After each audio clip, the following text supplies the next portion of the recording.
Here are the highlights for June 2011. The month started off excellent when on June 4th, the first weekend of racing, it was graduation day.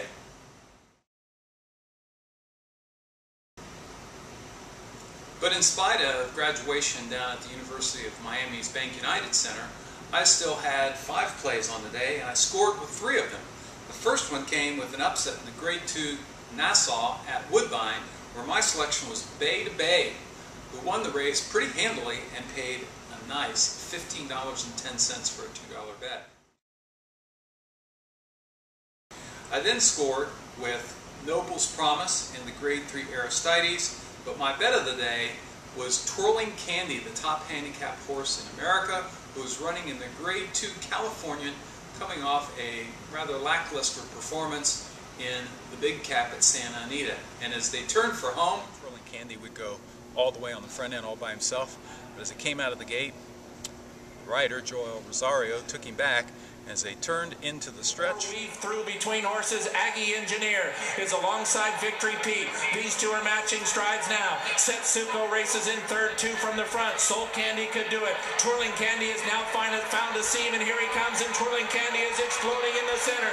Aggie Engineer, Soul Candy, Twirling Candy in the center of the racetrack, and here he comes. Let there be no doubt who's best. Twirling Candy wins the California. June 11th was Belmont Stakes Day. It was supposed to be the showdown between Kentucky Derby winner Animal Kingdom and Shackelford. However, it turned out to be a $51 winner, as the pick 4 that day paid $140,000 for just a $2 bet. Still, it was a great day for me as I spent the day at the track with my good friend Jeff Nelson from Cypress Bay High School. I scored with my best bet of the day, Havre de Grace at Delaware Park.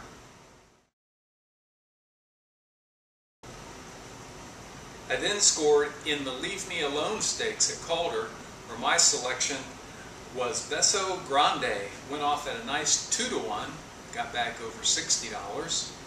But then the bet of the day out west was with Acclamation.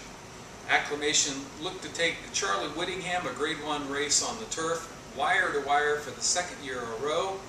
And Jeff Nelson decided to bet along with me. Riddler Day, Acclamation cuts the corner and leads, and he opens up a big margin.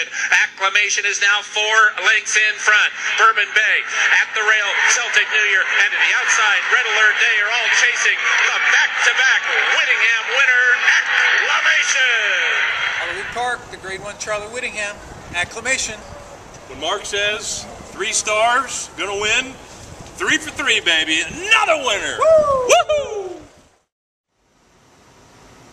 Yes, it was a great celebration. It was a great day, topped off with a steak dinner with our families that night. On June the 18th, I was back out at the races, and on that day it was Stephen Foster Handicap Day, the 2nd signature day of the Churchill Downs Spring Summer Meet.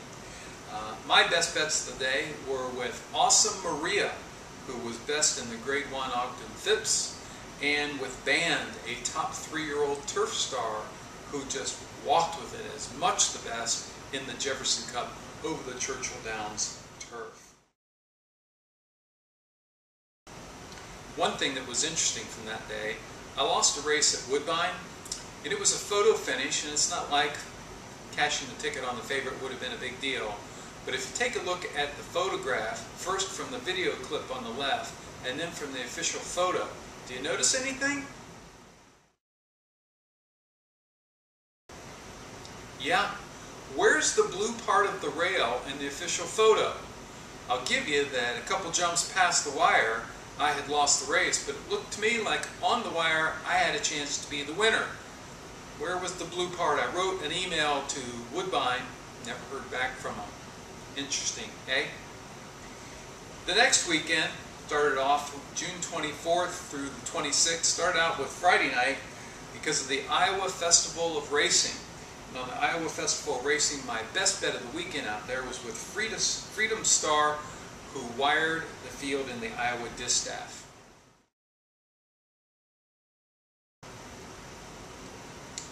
It was also the weekend of the Grade 1 Mother Goose for 3-year-old fillies at Belmont. I went with an upset where I liked Buster's Ready I did not like Joyful Song, who was the favorite in both the Kentucky Oaks, bet against her that day, and again today. Buster's Ready won the race, paid a handsome $9.80 for Todd Pletcher. I had tripled the bet, got back over $70. It was a nice score. Finally, on Sunday of that weekend, I liked Malibu Pier, who was running in the Grade 3 Beverly Hills. I thought she'd go to the lead, but she did not. In fact, she came from off the pace that day, and as they turned into the stretch... Top of the stretch, Restless Soul, still in front by a length. Malibu Pier has the final furlong to get by, and she's trying to forge right on alongside Cozy Rosie, 3 back in third.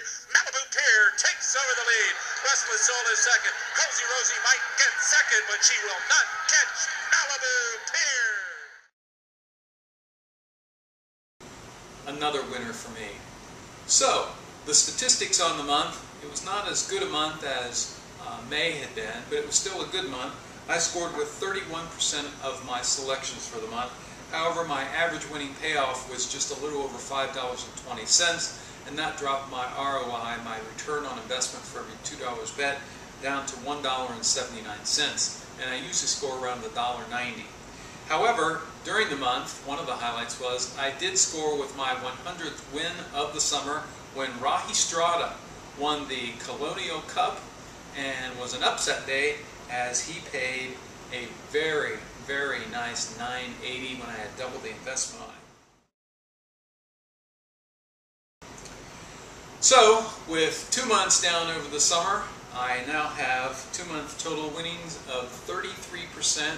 That's an excellent winning percentage, and my return on investment for every $2 bet is exactly $2.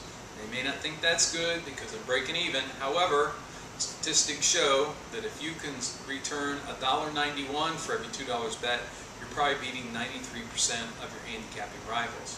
So again, very pleased with my handicapping, and we'll look forward to having a great July. And then in August, we'll be taking our big trip when we go to the Arlington Million in Chicago, and then when we go to Saratoga Racecourse.